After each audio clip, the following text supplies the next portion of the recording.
بنت، وانا جبت عليك يا فهد، مش راضية تنزل يا فهد، مش راضية تنزل، بعت نومك، مش راضية تنزل يا فهد.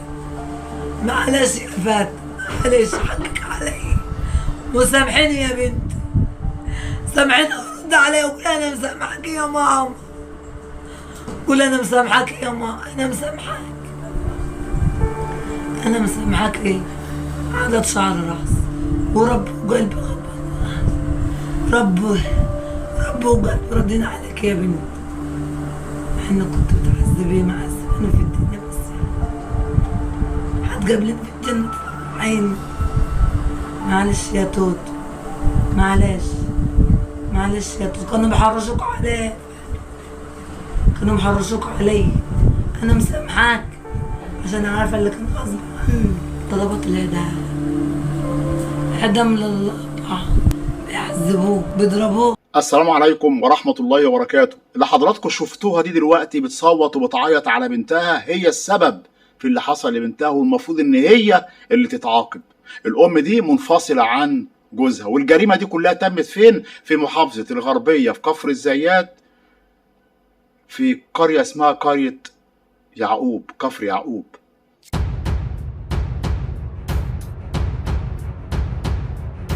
البنت عندها 14 سنة، مواليد 2010، متجوزة من سنتين.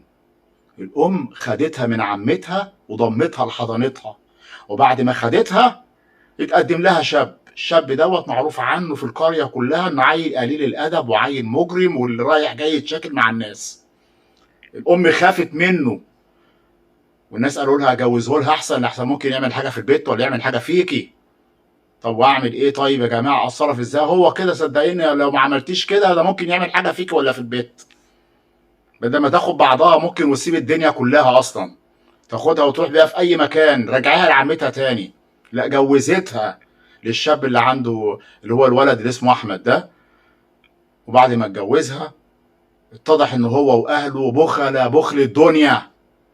بنتي كانت بتاكل وتشرب بحساب، تقدرش تحط لقمه ببقها الا بحساب من حماتها ومن جوزها. وفي يوم من الايام خرج هو وامه وكانوا عاملين حله مكرونه. البنت يا عيني جعانه، فتحت الحله وراحت عامله واخده طبق مكرونه وكلته. وبعد ما كلته اتصلت بامها، قالت لها يا امي انا خايفه لحسن انا كلت مكرونه من وراهم، وهم لما هيجوا هيعرفوا ان انا كلت، هتفتح الحله هتلاقيها ناقصه. وحصل حقيقي، الحما لما رجعت بتفتح الحله لقيتها ناقصه المكرونه. مسكت البنت قالت لها انت كلتي واحنا مش هنا؟ قالت لها لا ما حصلش. قالت لها افتحي بقك كده، شمت بقها، شمت المكرونه والصلصه ببقها. هي منفصلة عن أبوها والحضانة معاها، عشان كده اتصرفت بالحضانة. البنت كانت معاي وكنت مربياها، غابت معاي، جت خدتي 12 سنة، 12 سنة راحت اتجوزتها. عندي ناس ما يعرفوش ربنا، ناس كفرة، ناس يهود، يعذبوها عشان طبق مكروني. 14 سنة، 14 سنة، شهادة الميلاد اهي، شهادة الميلاد اهي اهي اهي، يا كل القلوب الرحيمة، يا كل القلوب الرحيمة، يا كل القلوب الرحيمة، شهادة الميلاد اهي، شهادة الميلاد اهي. وانا عمتها ومكوية بنارها، مكوية بنارها على اللي حصل ليه. طفلي بقت مدام، طفلي بقت مدام، اللي من جدها بيلعبوا في الشارع. يرضي مين؟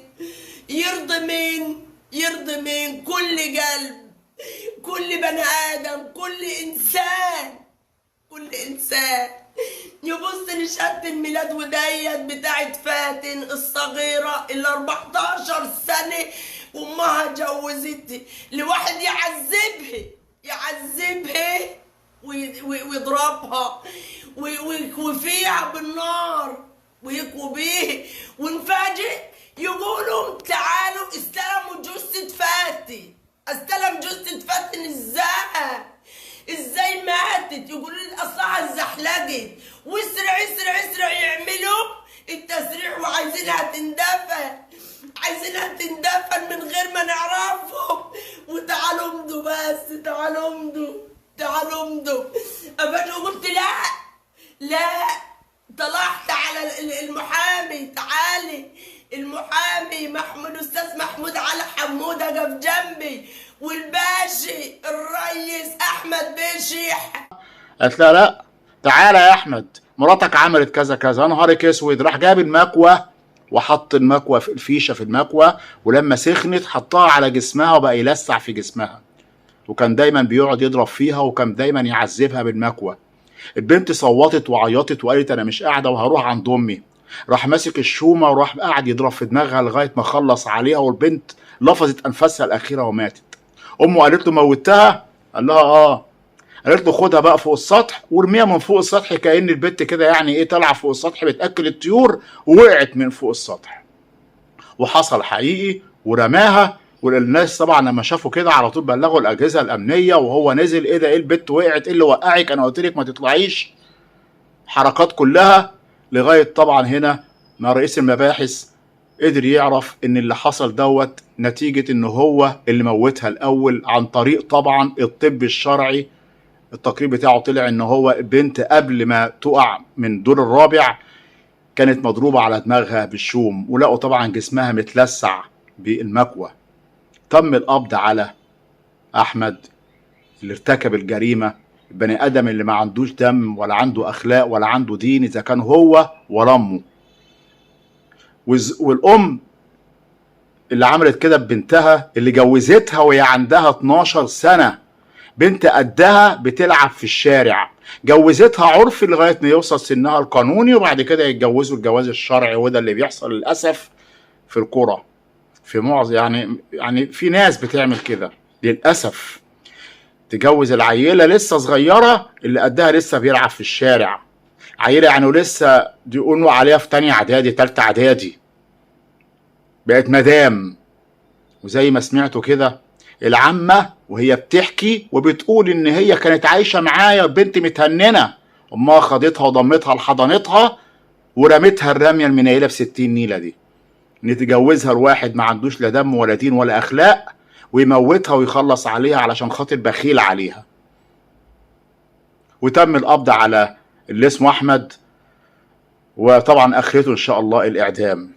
لله الامر من قبل ومن بعد. بشكركم جدا، بتمنى من حضراتكم الاشتراك في القناه، تفعيل زر الجرس، والسلام عليكم ورحمه الله تعالى وبركاته.